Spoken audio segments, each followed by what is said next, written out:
സങ്കീർത്തനം. അത്യുന്നതന്റെ മറവിൽ വസിക്കുകയും സർവശക്തന്റെ നിഴലിൽ കീഴിൽ പാർക്കുകയും ചെയ്യുന്നവൻ. യഹോവയെ കുറിച്ച് അവൻ എൻ്റെ സങ്കേതവും കോട്ടയും ഞാൻ ആശ്രയിക്കുന്ന എൻ്റെ ദൈവവും എന്ന് പറയുന്നു. അവൻ നിന്നെ വേട്ടക്കാരൻ്റെ കണിയിൽ നിന്നും നാശകരമായ മഹാമാരിയിൽ നിന്നും വിടുവിക്കും. തൻ്റെ തൂവലുകൾ കൊണ്ട് അവൻ നിന്നെ മറയ്ക്കും. അവൻ്റെ ചിറകിൻ കീഴിൽ നീ ശരണം പ്രാപിക്കും. അവൻ്റെ വിശ്വസ്തത നിനക്ക് പരിചയം പലകയും ആകുന്നു.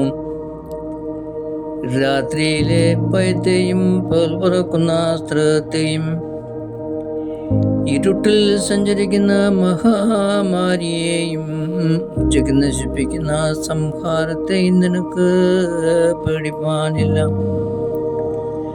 നിന്റെ വശത്ത് 1000 പേരും നിന്റെ വലത്തുവശത്ത് 10,000 പേരും വീഴും, എങ്കിലും അത് നിന്നോട് അടുത്തു വരികയില്ല. നിന്റെ കണ്ണുകൊണ്ട് തന്നെ നീ നോക്കി ദുഷ്ടന്മാർക്ക് വരുന്ന പ്രതിഫലം കാണും. യഹോവേ, നീ എൻ്റെ സങ്കേതമാകുന്നു. നീ അത്യുന്നതനെ നിന്റെ വാസസ്ഥലമാക്കിയിരിക്കുന്നു. ഒരനർത്ഥവും നിനക്ക് ഭവിക്കുകയില്ല, ഒരു ബാധയും നിന്റെ കൂടാരത്തിന് അടുക്കുകയില്ല. നിന്റെ എല്ലാ വഴികളിലും നിന്നെ കാക്കേണ്ടതിന് അവൻ നിന്നെ കുറിച്ച് തൻ്റെ ദൂതന്മാരോട് കൽപ്പിക്കും.